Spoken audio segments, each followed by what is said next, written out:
चलो बच्चों चलो,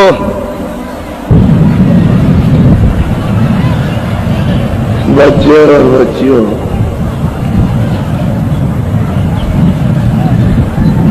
जिस देश को देख रहे हो और जिसमें रह रहे हो, ये ब्रह्मांड की छाया है। ऊपर के लोगों की छाया। अब छाया को पकड़ते पकड़ते कितने दिनों, कितना समय हो गया, अभी तक छाया पकड़ने नहीं आई और सब लोग छाया को पकड़ रहे हैं। ये मेरा सुंदर बच्चा, ये मेरी काली बच्ची, ये मेरी श्याम स्त्री, ये मेरा जो है पुरोपति, इसको पकड़ते पकड़ते लेकिन अभी तक हाथ में है। तो जो ब्रह्मांडे सो पिंडे, ये पिंडलोक है। इसके ऊपर में अंडलोक है। ये मृतलोक पिंडलोक, ये 5 तत्वों का है। जल पृथ्वी अग्नि वायु आकाश, ये 5 तत्व इसमें प्रधान है और सूरत इसमें बंद है। दोनों आंखों के पीछे बीचों बीच में सब में बैठी है। गाय की भी यही बैठी, बकरी की भी यही बैठी है, शेर की भी यही बैठी, ऊंट की भी, हाथी की भी यही बैठी है, छोटे छोटे भुनगे जीव जंतुओं की यही, और सब में 2 आंख और 2 कान और 2 नाक, सब में। छोटा से छोटा जीव होगा उसमें 2 आंख 2 कान 2 नाक। ये आप अच्छी तरह से इसको फिर गहराई से देखने और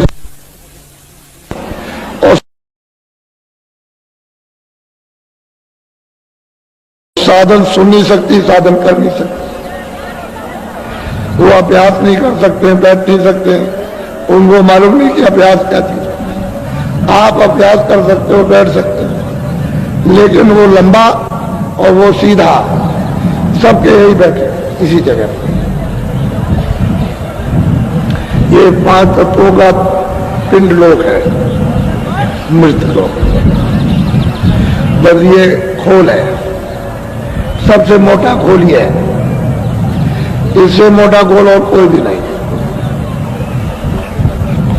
इसमें जीवात्मा को बंद कर दिया। अगर इससे आप निकल जाओ, इसको छोड़ दो आप और ऊपर चले जाओ, तो वो अंड लोक है, अंड की रचना है। उसमें ये पिंड नहीं है, ये शरीर नहीं, जल पृथ्वी अग्नि वायु आकाश नहीं, उसमें 10 इंद्रियां चतुसंतागण, मन बुद्धि चित्त और अहंकार और रजोगुण तमोगुण सतोगुण, 17 तत्वों की वो लिंग सृष्टि। और वो जो स्वर्ग वैकुंठ, लिंग सृष्टि का स्थान स्वर्ग वैकुंठ, उसमें इंद्रियां है, 10 इंद्रियां चतुसंतागण, मन बुद्धि चित्त अहंकार और रजोगुण तमोगुण सतोगुण। इसमें इस गोल में जीवात्मा बंद है, लेकिन इससे बहुत बारीक खोल है।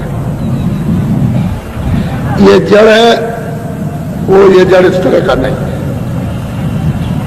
लेकिन खोल तो खोल ही है। वो मतलब ये है कि मुलायम और मतलब है बारीक है, तो उसमें दिखाई देता है। लेकिन अब सवाल प्रश्न इस बात का कि वहां कोई साधना नहीं,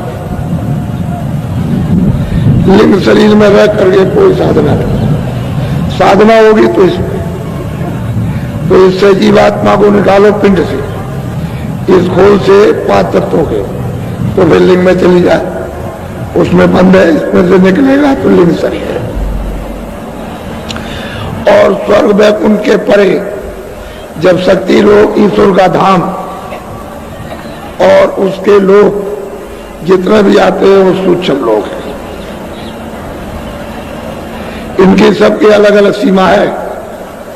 ये यहां तक है स्वर्ग, यहां तक वैकुंठ है, इसमें लिंग लिंग लोग है, देवलोक। इसके परे सूक्ष्म लोग, वो आद्यामा शक्ति का, निरंजन भगवान का, और उसमें बहुत बात के लोग हैं। वो है सूक्ष्म लोग और 9 तत्वों का है। शब्द स्पर्श रूप रस गंध, शब्द स्पर्श और रूप और रस और सुगंधी, ये 5 ये, और मन बुद्धि चित्त और अहंकार 4 ये हो गए 9 तत्वों का। अब इंद्रियां छूट गई, रजोगुण समोगुण, रजोगुण सतोगुण तमोगुण, ये नीचे रह गया। ये रह गया लिंगलोक में, इंद्रिया लिंगलोक में रह गई, और सूक्ष्म लोक में ये नहीं है। तो वो आद्या शक्ति और ईश्वर का धाम, उसकी एक सीमा है। ये इतना ये सूक्ष्म लोक है। वो भी मतलब ये है कि छोटा मोटा तो नहीं है, वो भी एक तरह से तुम्हारे लिए अपार है। महापुरुषों के लिए तो कुछ नहीं है, लेकिन आपके शास्त्रों के लिए अपार। ऊपर में माया का लोक है, और फिर ब्रह्म का धाम, ईश्वर अलग है, ब्रह्म अलग है, वो है कारण लोक।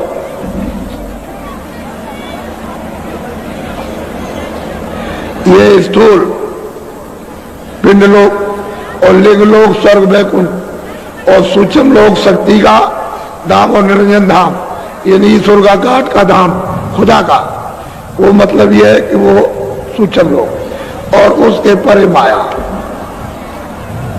और माया के ऊपर में ब्रह्म है, उसको कहते हैं कारण लोक। उसमें क्या क्या है? शब्द स्पर्श रूप रस गंध, बस ये 5 तत्वों का है। वहां मन नहीं है, बुद्धि नहीं है, वहां पर चित्त नहीं है, अहंकार नहीं है, रजोगुण नहीं, तमोगुण नहीं, 10 इंद्रियां नहीं है, और ये 5 तत्वों का जल पृथ्वी अग्नि वायु आकाश, ये शरीर। बस शब्द स्पर्श रूप रस गंध। अब सूरत को ये बोध होता है शब्द है, ये रूप है, ये रस है, और ये मतलब ये कि गंध है, ये स्पर्श है। ये वहां पर उसको बोध होता है सूरत को, इसी से निकल के जाएगी और इसी में लौट आएगी। वो है कारण लोक। तो ये कारण लोक बहुत बारीक झिल्ली है, यानी कपड़ा वो भी है, एक तरह का कपड़ा है बहुत झिल्ली, उसमें दिखाई तो देता है सब, लेकिन सूरत उसमें बंद है। अब इसके परे अगर सूरत चली जाए तो कर्मों की हद के परे चली गई, परे। तो उधर है प्रकृति लोक, प्रकृति लोक है, और ऊपर में पार ब्रह्म है विराजमान। तो सूरत जब उस धार को, उस नाम को, शब्द को पकड़ लेती है तो शब्द रूप हो जाती है। अब यही सूरत जो दोनों आंखों के बीचों बीच बैठी है, ये वहां जाकर के स्वयं शब्द रूप। अब इसको न स्पर्श, न इसका शब्द है, न इसका रस, न रूप, न गंध, अब शब्द रूप हो गई, ये दूसरों को देने लगी। अब दूसरों को इससे रस मिलने लगेगा, शक्ति मिलने लगेगी, ज्ञान मिलने लगेगा, शब्द रूप हो जाती है। जब सूरत शब्द रूप हो जाती है तो वो पार उतर जाती है, उस सूरत का जन्म नहीं होता, फिर वो यहां नहीं आएगी, या आवाज नहीं निकल जाएगी, तो चली गई ऊपर। उधर अब कर्मों की हद के परे चली गई। अब ये चारों शरीरों से अलग अलग हो गई, तो ऊपर में अलग अलग है। तो पार ब्रह्म का, उसकी छाया ब्रह्मलोक में, ब्रह्मलोक की छाया ईश्वर लोक में, ईश्वर लोक की छाया है स्वर्ग वैकुंठ लोक में, और वैकुंठ की छाया यहाँ। तो जो ब्रह्मांडे सो पिंडी। अब यहाँ ढूंढ रहे हो आप, क्या मिलेगा आपको? कुछ नहीं, कुछ पता ही नहीं है किसी को जानते हो। और ये तो इतना है कि अगर अंदर की तरफ में जब जब सूरज जाती है तो देखती है कि माया का लोक कितना बड़ा है। ये जितना सारा संसार, स्वर्ग वैकुंठ, इससे कितना करोड़ों हिस्सा बड़ा, ऊंचा और नीचा, कितने करोड़ों, यानी योजन, मील ही नहीं है, वहां कोस नहीं है, योजन है। तो इतना तो उसका माया का लोक बड़ा। तो ऐसे लोग को ये पार करके सुरत उस पार कैसे जा सकते हैं? ऐसे कोई इसको नहीं ले जा सकता। इसलिए इसको ऐसे बंधनों में जकड़ के रखा है कि निकल के किसी तरह से जाने न पाए। लेकिन महापुरुषों ने ऐसी कृपा और दया की है कि धीरे से इनको अपना सत्संग दिया, वचन सुनाए, दुनिया का सब कुछ बोध कराया और कहा देखो यहाँ क्या है तुम्हारा, जिसमें तुम कुछ चाहते हो कुछ मिला, तो ये खुद ही चिल्लाता हमको कुछ नहीं। अभी हम पूछ रहे थे जब मिल रहे थे, मैंने कहा अरे भाई कुछ मिला के, लेकिन कुछ नहीं मिला, फंस गया और रास्ता तो अपने को मालूम नहीं क्या करना। अपना तो कोई तदबीर, कोई उपाय, कोई मतलब बुद्धि विवेक, कोई काम करता नहीं है, कोई तीर तलवार भी नहीं उसको साफ कर देती। अब वो तो रास्ते से साफ, क्या करें बेचारे, फंस गए। इस तरह से जीवात्मा को उधर ला करके और शरीरों में बंद करके और यहाँ ला करके वेस्ट में डाल दिया, खोल में। वैसे तो शुरू में जब विधान नहीं बना था पाप का, उनका सत्य का, सत्य का, तो सूरत यहाँ बैठी थी, पूरा रास्ता खुला था, आँख खुली थी, कान खुले थे, ये सब सुनती थी और सब देखती थी। कोई चीज आज से अंत तक, जहाँ इसका घर था, जिस रूह के जिस पिता के पास से आई, वहां और यहाँ तक कुछ रास्ता बंद नहीं था, खुला हुआ था। लेकिन पीछे से जब रहते रहते रहते रहते जब जान लिया कि तुम सब चले जाओगे, तो बंधन लगा दिया। तब बंधन लगाया तो आपको कर्मों से बाधा, अभी तक तो रास्ता खुला था, अब लो, अब ये पुण्य करो, ये पाप करो, और पुण्य का पुण्य और पुण्य का पुण्य सबका अलग अलग उसका जमा रहेगा। उसी को कहते हैं संचित कर्म। पहले कभी के आपके जमा है, जब ये सब आप भोग लोगे तो संचित कर्मों का आप तो मिलेगा आपको उस कारण, यानी पर्दे से बाहर जाने के लिए शरीर से, और उसमें नहीं करे तो फिर लौट आओगे, फिर वापस आओगे, फिर सूक्ष्म शरीर के अलग जमा होंगे, लिंग शरीर के अलग जमा होंगे, स्थूल शरीर के अलग, तो सबका भोग अलग अलग है। अगर आपको मिल गया कोई, तब तो आप कुछ कर सकते हो, नहीं कर सकते, नहीं जा सकते। तो जो ब्रह्मांड है सो पिंड है। अब इस छाया में तुम दौड़ रहे हो, ये सूरज कोई असली थोड़ी है, ये तो नकली है सूरज। प्रतिबिंब प्रतिबिंब का प्रतिबिंब, प्रतिबिंब का प्रतिबिंब, उस सूरज का, उस परत, उस आकाश तक, उसका और उसकी रोशनी आपकी आ रही है, सूरज चांद सितारों की। न ये असली सूरज है, न असली चांद है, ये अक्स है, उसकी छाया है, और छाया में फंसे पड़े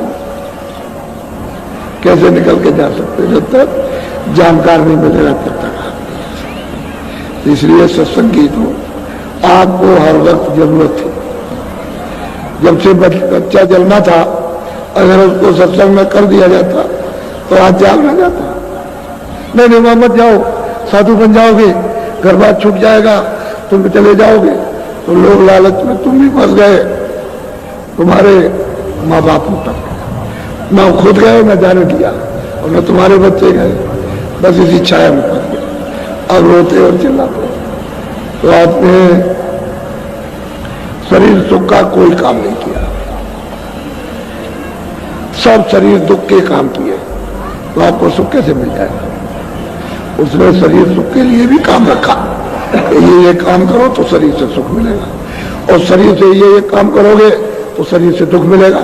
इसीलिए उसने बांट दिया, ये पाप है, ये पुण्य है, ये अच्छे काम को करना, पाप को मत करना, बुरा काम मत करना। तो आपने न बुरा समझा, ना सत्संग में जाते रहते तो आपको समझ मिलती रहती और आप मजबूत रहते, विवेक रहता। लेकिन सत्संग में गए नहीं तो बुद्धि ने काम करना छोड़ दिया कि क्या अच्छा क्या बुरा, सब ठीक है, बुरा भी ठीक है, अच्छा भी ठीक है, सब ठीक है, उसी में फंस गए। अब मैले हो गए, अब बोझा कौन टालेगा, इसको कौन उतारेगा, कौन धोएगा? अरे तो धोबी का जब सूरत और मन और बुद्धि और चित्त जब गंदे हो जाते हैं, जब तुम्हारा कपड़ा गंदा होता है साबुन से या किसी और मसाले से नहीं गंदगी छूटेगी तो धोबी को देते हो। फिर भी बहुत कोशिश करता है धोबी, फिर भी दाग रह जाता है। ऐसे ही कर्मों का दाग इन जीवात्माओं को लग गया, वो बिना महात्माओं के धुलेगा नहीं, कोई नहीं धो सकता। सच्चे महापुरुष ही धोबी होते हैं। कोई जीवात्मा को, मन को, बुद्धि को, चित्त को, अंतःकरण को धोते और किसी के पास में धोने की युक्ति नहीं है तो क्या धोएंगे, उनको नहीं मालूम। इसलिए तुमको अपना गंदा कपड़ा किसी को दे देना चाहिए कि लीजिए इसको धो डालिए, तो साफ सुथरा कर देगा और कहेगा देखो तुमने हमको अपना आपा दिया था, कपड़ा हमको तन रूपी कपड़ा हमको दे दिया, हमने धो धा के ठीक किया है, आज से बुरा काम मत करना, सब अच्छे काम करना। तो घर में रह करके, दुकान में, दफ्तर में सब अच्छे काम करो। कौन कहता है बुरे काम करो? सेवा करो, सत्य बोलो, दया करो, प्रेम करो, आदर करो, सत्कार करो। कौन कहता है? अच्छे काम करो, यही अच्छे काम, ये मनुष्य के अच्छे काम है जो दूसरी आत्माओं को आराम मिले, सुख मिले। और तुम अपने काम से दूसरों को दुख दोगे तो आपको भी दुख मिलेगा। इसलिए अच्छा काम करो। तो महात्मा के बिना इसको कोई धोएगा नहीं। तो अब आप बड़े ध्यान से सत्संग को सुनिए। ये तो मैंने आपको ऊपर की बात बताई है या कुछ नहीं। हम भी किराए के मकान में हमको भी छोड़ के जाना, इसको छोड़ देना, ये अपना नहीं है। ये दूसरे ने दिया और ये कहा कि देखो मेरे मकान में रह करके अपना काम कर लो और मुझे मकान दे देना, लेकिन साफ सुथरा देना, जैसा दिया वैसे। इसमें गंदगी को जमा मत करना, और गंदगी जमा करोगे तो कुटाई करूंगा, पिटाई करूंगा, सजा दूंगा। इसलिए गंदा मत करना, अपना काम कर लो, जीवात्मा को जगा के पहुंचा दो मेरे शरीर के द्वारा और मुझे वापस कर दो। तो आप पहुंच जाओ, क्या तो ले लीजिए साहब अपना शरीर। आपकी बड़ी मेहरबानी, बड़ी दया, बड़ी कृपा हुई कि आपने अनमोल मनुष्य शरीर दे दिया। मैंने आपके शरीर के द्वारा जीवात्मा को जगाया, मैं आपका बड़ा एहसान मंद। उसने बता दिया तो कहोगे नहीं नहीं नहीं नहीं मैंने ये नहीं जाएगा, और लोगों ने चिल्लाओगे तो मानेगा वो। पहले सोचो तुम्हारे पास कोई उपाय है, दौलत से, तीर तलवार से? अगर ऐसा होता तो तलवार लेकर के, गोली लेकर के सड़क खाने खड़े हो जाते। तो कहते नहीं ले जा सकते, वैसे दिखाई देगा, फट से ले जाएगा, छोड़ नहीं सकता। तो आप बड़े ध्यान से सुनो।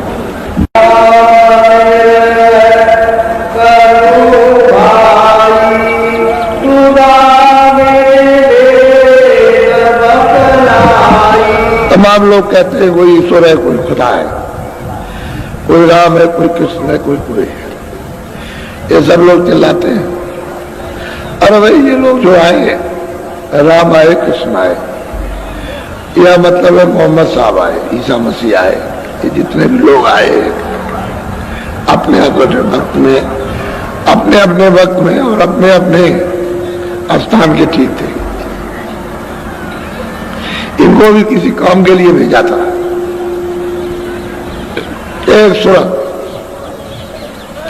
एक जीवात्मा, एक रूह ऊपर से उतार दी जाती है कि जाओ, लोग में व्यवस्था बिगड़ गई, धर्मनाश हो गया, प्रेम चला गया, दया चली गई, सेवा चली गई, आदर सत्कार, जाओ इनको शिक्षा दो जाकर। तो उनको वो शक्ति पावर देती है, शक्ति देकर के, ताकत देकर के आप देते थे। वो कहते हैं जाओ काम करो जाकर। तो यहाँ आते हैं और काम करते हैं, और फिर उसके बाद काम किया, वापस हो गए, वापस हो गए। वही अपने अपने स्थान के अवतार कहलाते हैं। कोई दुर्गा अवतार, कोई ब्रह्म का अवतार, कोई पार्वती का अवतार, कोई ब्रह्मा का अवतार, कोई विष्णु का अवतार, कोई शक्ति का, कोई कहलाते हैं। तो अपने अपने समय में जिसने जिसको प्राप्त किया था वो ठीक था, लेकिन अब तो कुछ हो नहीं सकता। कि उनको तो आपने देखा नहीं कि राम कैसे थे, कृष्ण कैसे थे, उस समय ठीक था, और वो जो नाम थे वो अपने वक्त में ठीक थे, लेकिन अब उनसे कुछ नहीं होगा। क्यों नहीं होगा? कि अब कोई कमाई वाला होना चाहिए जो नाम जिसने सिद्ध किया हो। जो नाम सिद्ध करेगा उसी नाम का जीवात्माओं को लाभ होगा, जो नाम सिद्ध नहीं करेगा उससे कोई लाभ नहीं। चाहे वो सतयुग का नाम हो, चाहे त्रेता का नाम, चाहे द्वापर का नाम, चाहे कलयुग का, सिद्ध किया हुआ नाम लाभ करता है बगैर। तो हम लोग पढ़ते रहते हैं, सिद्धि तो करते नहीं। अब महापुरुष कहते हैं कि भाई इसका भेद नाम का अब आपको समझाते हैं। कहते हैं भाई भेद क्या है नाम का? नाम किसको कहते हैं? राम राम राम राम, कृष्ण कृष्ण कृष्ण, खुदा खुदा खुदा खुदा, घाट घाट घाट, कोई भी चिल्लाते रहो, देवी देवी देवी, कुछ भी चिल्लाओ, लेकिन नाम क्या चीज है उसको महापुरुषों ने बिल्कुल साफ साफ कर दिया। तो असल में चीज यह है कि आप उनको बुरा क्यों कहते हो? अपने वक्त में ठीक है, अब काम नहीं होगा उनसे, इसलिए वो अनेकों नाम का है। विष्णु भगवान के 1000 नाम, तो परमात्मा के उसके बहुत नाम। ऐसा तुमने क्यों कह दिया एक ही नाम? उसके बहुत से नाम। अरे तुम घर में देखो, पिता को पिता कहोगे, पिता को फादर कहोगे, पिता को डैडी कहोगे, पिता को ये कहोगे। अब वो तुम हो तो एक ही, लेकिन यह है कि कई भाषा में बोलते हो कि ठीक है हमें। इसी तरह से उसके अनेकों नाम रख दीजिए, फिर भी कोई नाम नहीं, और वो सब नामों में बोलेगा, लेकिन सिद्ध तो करो। सिद्ध नहीं करोगे कोई लाभ नहीं करेगा। तो आप लोग अभी तक भ्रम में थे कि जय गुरुदेव नाम तो कोई किसी आदमी का, मेरा नाम तो है नहीं। जय गुरुदेव मेरा नाम नहीं है और ना आपका, ये उसका नाम है। ये जब तक जगाया नहीं जाएगा, सिद्ध नहीं होगा, तब तक कोई लाभ नहीं करने वाला। तो जगाने की जरूरत, सिद्ध करने की जरूरत, तब जाके लाभ होता है। और आप लोग इस राज को, इस रहस्य को समझते नहीं, तो बड़े प्यार से समझा रहे सब कि भाई नाम क्या चीज है, इसका दोनों का भेद बोलो।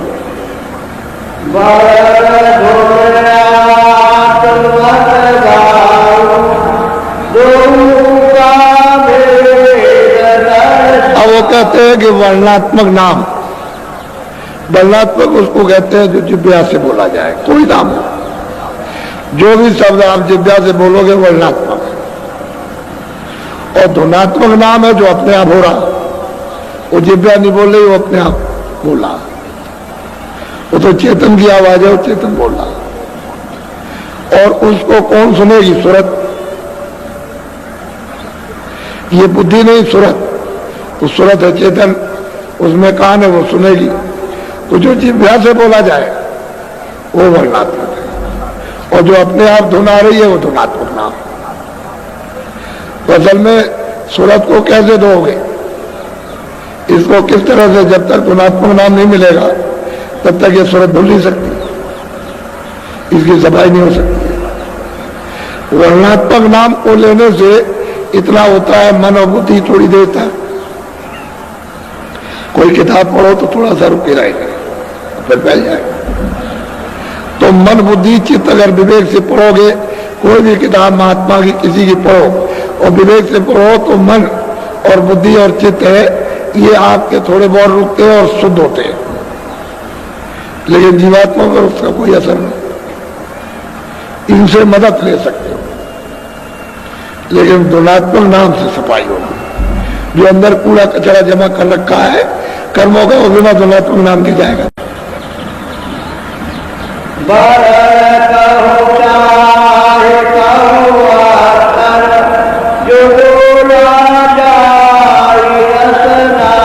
कहते हैं कि चाहे कोई अक्षर हो, चाहे कोई वर्णमाला हो, चाहे कोई नाम हो, जो जिब्या से रसना से, जो रसना कहते हैं जिब्या, उससे जो बोला जाए वो वर्णात्मक, वो वर्णात्मक। तो असल में बात यह है, तभी तो कहा महात्माओं ने, कर में तो माला फिरे। ऐसे ऐसे बैठे हुए देख रहे हो, कर में माला फिरे, जी फिरे मुखमाए, मनवा तो 24 फिरे। यह तो सुमरना है। ये जो आप वर्णात्मक नाम ले रहे हो, जिब्या से रचना से, कोई भी नाम आप लेते हो, इस तरह से लेते हो, ये कर कहते हैं ये उंगलियां काम करने वाली, इनमें माला घूमती रहती है। और मतलब यह है कि नाम जिब्या से लेते रहते हो और मनुआ चारों तरफ घूमता रहता है। ये वर्णात्मक, उससे क्या असर होगा? कुछ नहीं होता। माला भी घूम रही, गाली भी दे ली, माला भी घूम रही, बात भी कर ली, राम राम भी कर लिया, और ये भी नाम ले लिया, वो भी। ये सुमरन नहीं, ये अपने आप को धोखा देना और समय खराब करना, ये सुमरन है। जो आप सोच रहे हो कि इससे हमारी सफाई हो जाएगी, इससे सफाई नहीं। बोलो।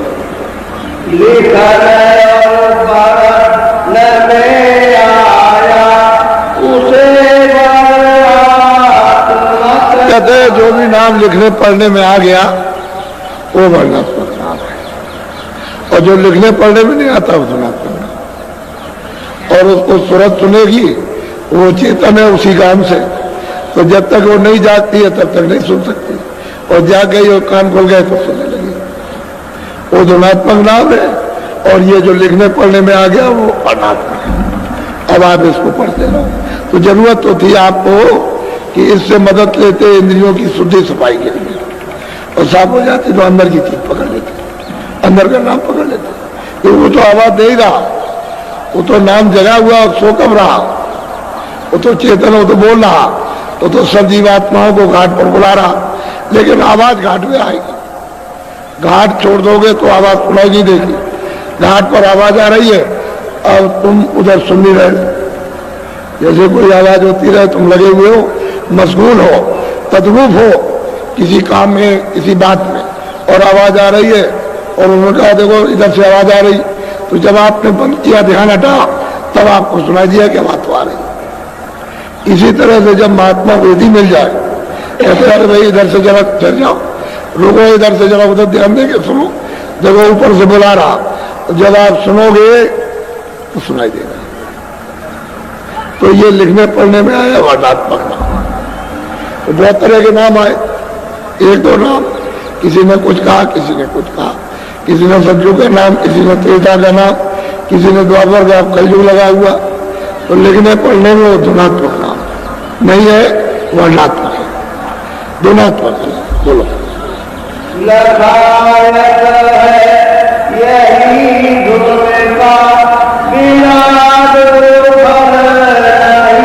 कहते हैं कि ये फल कब मिलेगा? जो आपको जिब्या से, यानी आपको बताया गया कि ये नाम है, तो मतलब है कि ये उसको लिखाएगा, लेकिन कब लिखाएगा? जब इसका भेदी तो उनका मिल जाएगा गुरु। बिना गुरु के नहीं लिखेगा। ये नाम बगैर गुरु के उसको नहीं पा सकते हो, वो गुरु मिलना चाहिए, जो ऐसे वर्णात्मक नाम से मन बुद्धि चित्त को साफ कर दे, और फिर उसके बाद अंदर धसा दे, और उससे मिला दे, तो उससे उसको दिखा दे, क्योंकि ये नाम है वर्णात्मक, ये तो नात्मक नाम है।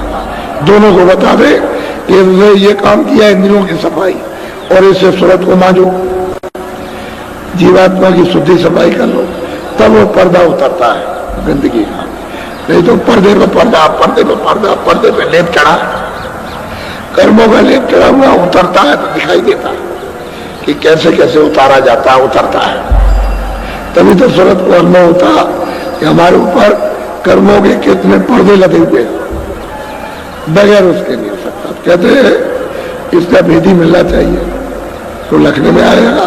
भेदी नहीं मिलेगा गुरु, तो आप इसको नहीं देख सकते, न सुन सकते। बोलो। ये गुरु नाम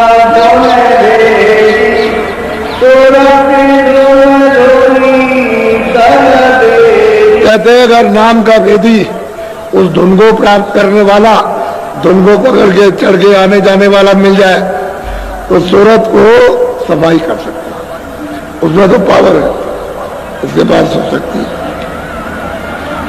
हर तरह की शक्ति है, उसके पास सब कुछ है, लेकिन मिलना चाहिए। वो नहीं मिलेगा तो काम नहीं। वो धुन का जो धुनात्मक धुन है उसका जब तक विधि नहीं मिलेगा, वो जो धुनात्मक रूप हो गया तब तक ये सफाई नहीं हो सकती। तो ये सूरत क्या रहेगी? सूती रहेगी, जगेगी। इसलिए घाट पर ये सूरत बैठी हुई है, अंतर घाट पर हाजिरी दो तो काम बनने लगे। और घाट छोड़ दिया, अब नीचे इंद्रियों के घाट पर बैठ गए। सूरत का घाट तो अंदर है, दोनों आंखों के सामने, उसी घाट पर हाजिरी दो, ठोको। ऐसे जब ऐसे ठोकोगे सूरत से, यानी कानों से और आंख से, तो आवाज देगा, और आंख से ठोकोगे तो आंख खुलेगी, दिखाई देगा। और जब तक दरवाजे पर नहीं पीटोगे तो दरवाजा खुलेगा नहीं। तो आप बार बार पीटते रहते हैं इंद्रियों के घाट पर। वो इंद्रियों के घाट पर है, धुन तो इंद्रियों के घाट पर आ नहीं रही, धुन तो सूरत के घाट पर आ रही, जहां सूरत बैठी हुई है उस घाट पर धुन आ रही, तो वो आपका छूट गया। अब बिना भेदी के, बिना जानकार के ये नहीं हो सकता।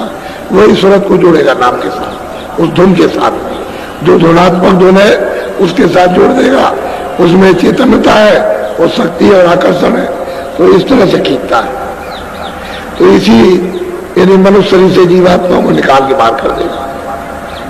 बाहर हो जाती है शरीर, जैसे मौत के वक्त में शरीर से जीवात्मा बाहर निकल जाती है, ऐसे ही साधन के वक्त में बाहर निकल जाती है। इसको छोड़ देती है ढांचे को और ऊपर चली जाती है, और वहां घूम घाम कर सब कुछ देखकर, सब कुछ अनुभव करके फिर वापस आ जाएगी। लेकिन शरीर को कोई छेड़ नहीं सकता, उस शरीर की पूरी रखवाली रहती है, उसको कोई छू नहीं सकता। बोलो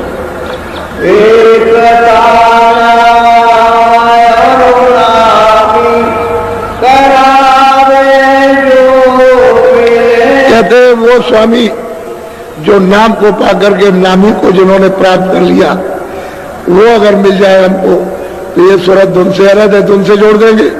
धुन है नाम, जहां से आवाज निकल रही है वो तो नामी है। तो जब आप धुन को पकड़ोगे, जैसे किसी जंगल में आप रात को फंस गए और चिल्ला रहे हो कि भाई कोई आदमी हो तो मुझे रास्ता बता दे, मैं भूल के आऊं। तो किसी ने आपकी आवाज को सुना कि जंगल में कोई रास्ता ढूंढ रहा है और चिल्ला चिल्ला के पूछ रहा है, तो उसने कहा देखो भाई अंधेरे में तो मैं आऊंगा नहीं, मैं अपनी जगह से बोल रहा हूं कि मेरी जिधर से आवाज आ रही है उस आवाज को सुनो, धीरे धीरे उधर को आओ, मेरी आवाज को पकड़ के चले आओ। तो जिधर से आवाज आ रही है उसको सुन रहा और धीरे धीरे उधर चल रहा, धीरे धीरे उधर चल रहा, आवाज को पकड़े हुए चला रहा। जिसमें से आवाज निकली थी उसके सामने पहुंच गया तो उसका साक्षात्कार हो गया। ये आवाज ये दे रहा था, इसने बुलाया था कि मेरी आवाज को तुम पकड़ लो, चले आओ, तो तुम जंगल से निकल आओगे, रास्ता मिल जाएगा। वो चला रहा, जब पास पहुंच गया तो रास्ता मिल गया। ऐसे वो नाम आवाज दे रहा है जीवात्माओं को, सबको दे रहा, लेकिन भेदी मिलेगा तभी वो नाम प्रकट होगा। भेदी नहीं मिलेगा तो नाम प्रकट नहीं होगा, तो आप उसको पकड़ नहीं सकते। आवाज दे रहा तो नाम है सब जो आवाज आ रही है, और जिसमें से निकल रहा वो नाम ही है। तो जब आप पकड़ के जाओगे और उस मंजिल पर पहुंचे तो जो भी उस मंजिल पर बैठा हुआ स्थान पर उसका साक्षात्कार हो जाए, तो है नाम।